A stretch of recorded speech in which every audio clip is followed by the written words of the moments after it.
Мегакомду национальный банкка берген атасыңар, Жоқ.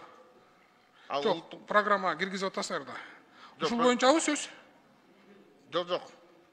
Улуттук банкка өткөрүлбөйт. Жоқ. Эгер болуп калса ошо улуттук банкка деп атасыңарбы? Кандай деп атасыңар?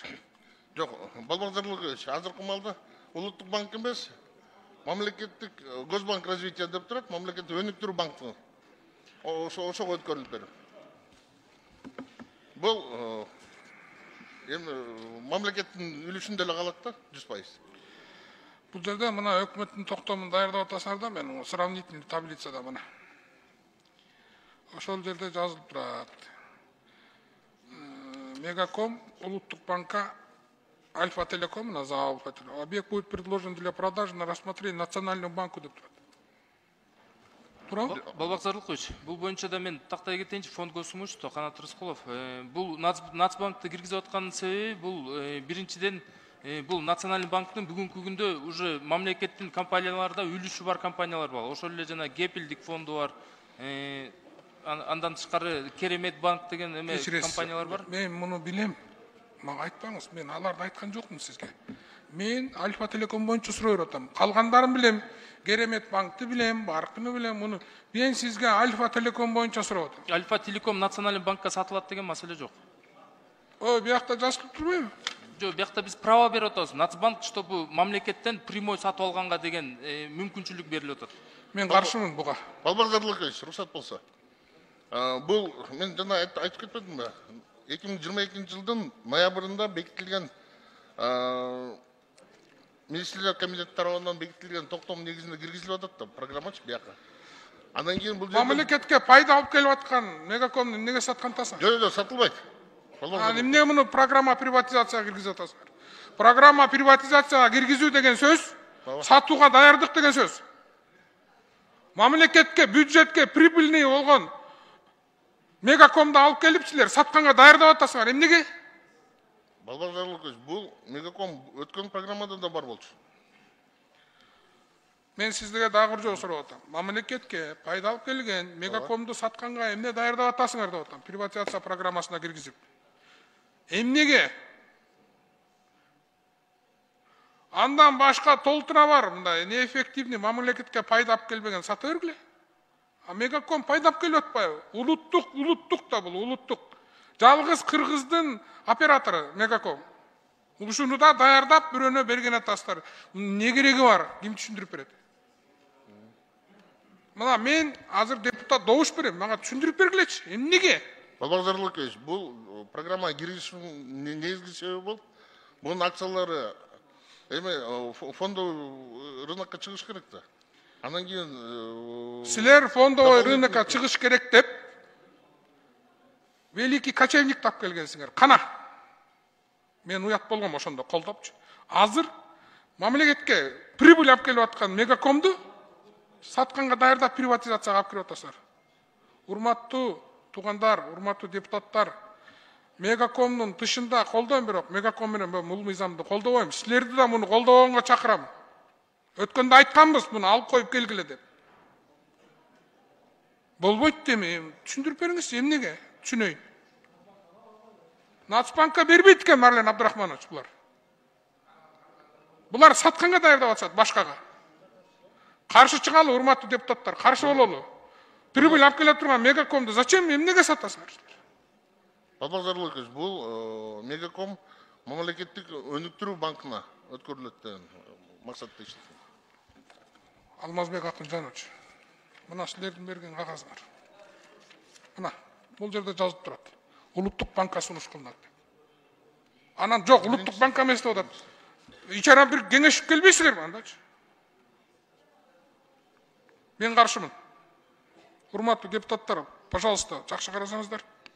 Балбагдарлыкович, башында токтом менен бекитилип, жогорку кеңештин киргизилет экен тартиби боюнча. Андан кийин бул жерден өткөн отурумда аманат холдингке өтө турган компанияларды тизметтен алгыла дегенден, ошон кайра иштетилип чыгып, акыркы вариантты ошо комитеттен иштетилип чыккан, иштетилип. Рахмат. Процедурный экинчи микрофон. Урматтуу Алмазбек Акымжанович, мына кагазыңар силер берген. Кагазда ЗАО Альфа Телеком объект будет предложен для продажи на рассмотрение Национальному банку Кыргызской Республики для развития национальной платежной системы, а также реализации проектов по внедрению инновационных банковских услуг. Супер, өтө жакшы. Национальный банктың да азыр как раз акчасы бар. Алып телекомду банковский. Рахмат, урматтуу төрага, мына кече өзүңүздөргө белгилүү болгондой, интернеттин бардыгы аял киши баласы менен түрмөдө отурган чыкты да.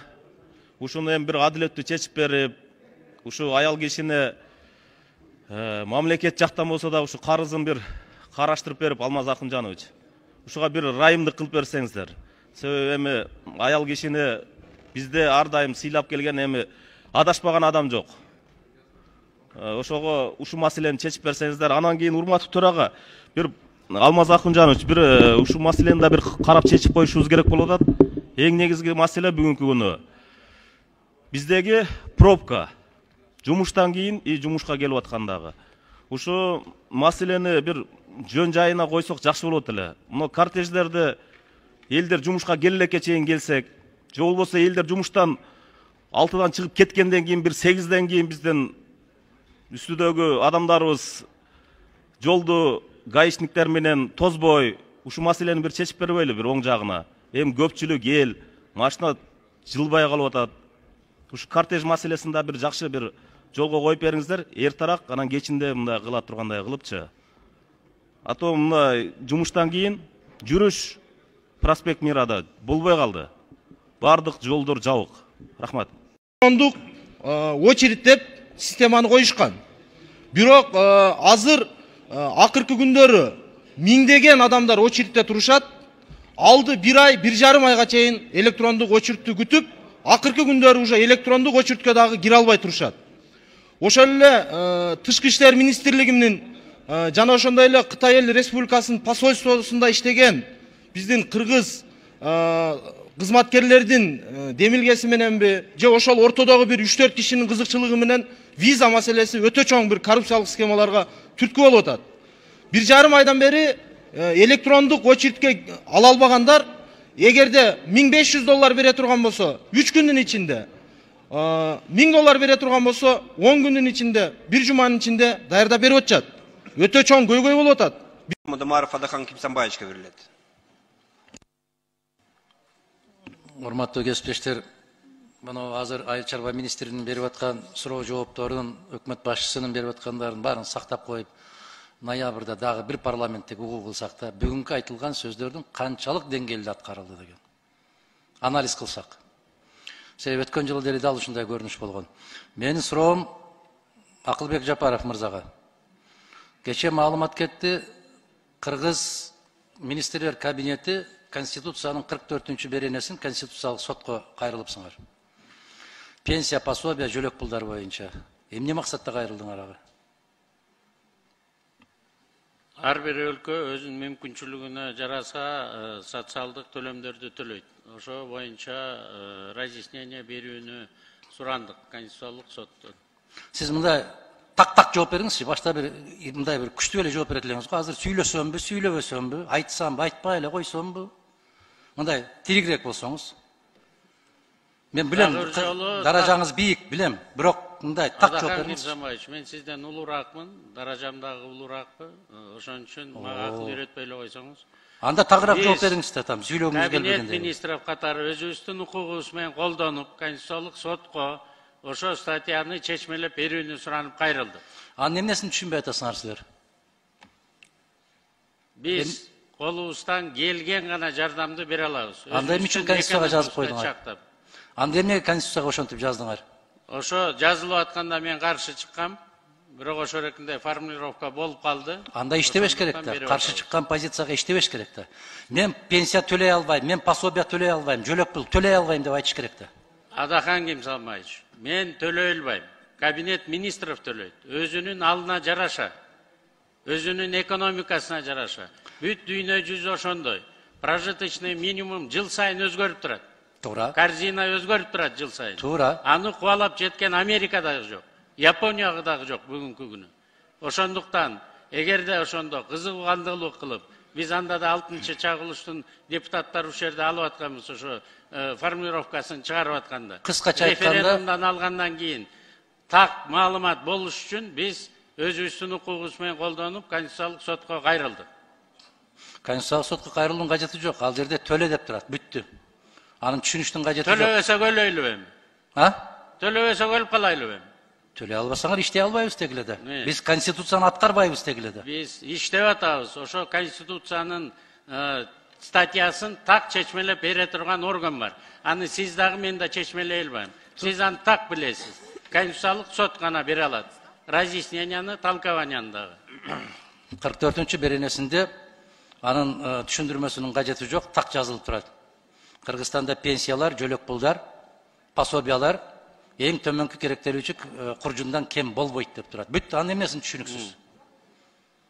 Ошо керектелүүчү корзинаны өзүнүн экономикасына жараша өкмөт тактайт.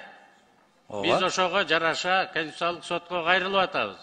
Жыл сайын керектелүүчү корзина чоңоюп турат. Биз ошого жараша өзүбүздүн төлөмдөрүбүздүн баарын оңдодук.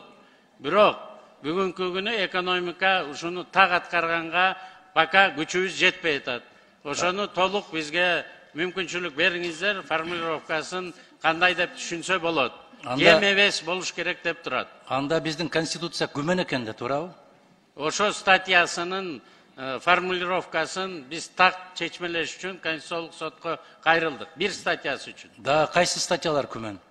Мен билбейм, мен Конституциялык сот эмесмин. Аны Конституциялык соттон сураңыздар. Мен сизден сурайм. Бул сиздин милдетиңиз.